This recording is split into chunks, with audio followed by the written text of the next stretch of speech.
மதங்கள் என்ன சொல்லுது? பூலோகம் வேற பிரதர், பரலோகம் வேற. நாமெல்லாம் பரலோகத்துக்குரியவர்கள், நாமெல்லாம் விண்ணுலகத்துக்குரியவர்கள், நாமெல்லாம் மண்ணுலகத்துக்குரிய. இது மண்ணு, இது ஒண்ணு இல்ல, இது மாயம், இது மாயை, அது இது. பூமியை ரொம்ப வஸ்டா டீல் பண்றாங்க.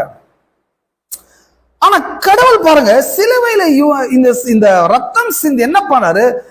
எர்த்தையும் ஹெவனையும் ஒன்னாக்குறாரு. அவரு எர்த்து வேற ஹெவன் வேற இல்ல, பூமி வேற பரலோகம் வேற இல்ல, பூமியும் பரலோகமும் கிறிஸ்துவுக்குள் ஒன்றாய் மாறி இருக்கிறது.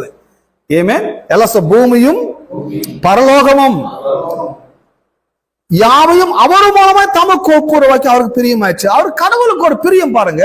என்ன பிரியம்? எதுக்காக பூமிக்கு வந்தார் அவரு? எதுக்காக ரத்தம் சிந்தினார்? எதுக்காக இவ்வளவு பெரிய அடிக்கப்பட்டு நொறுக்கப்பட்டு சாக்ரிஃபைஸ் பண்றாரு?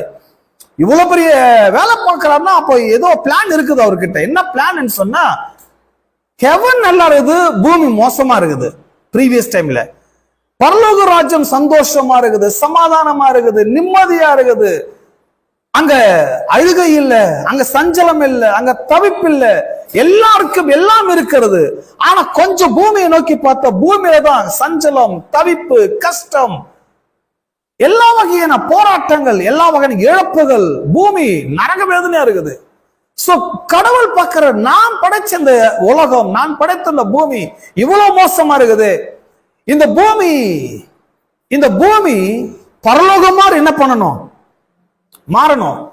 இந்த பூமி பரலோகம் மாதிரி மாறத்துக்கு பூமியை நான் மீட்டெடுக்கணும், பூமிக்கு ஒரு மீட்பை ஏற்படுதுன்னு சொல்லி தேவன் பூமிக்கு வராரு.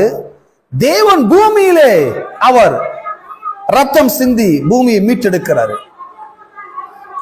மீட்டெடுத்தது மட்டுமல்ல, பூமி மீட்டெடுத்தது மட்டுமல்ல, பூமியும் பரலோகத்தையும் நான் டிவைட் பண்றேன்ப்பா. இனி பூமி பாவப்பட்ட பூமி, ஹெவனை டச் கூட பண்ணக்கூடாதுன்னு சொல்லி அப்படி டிவைட் பண்ணவே இல்லை.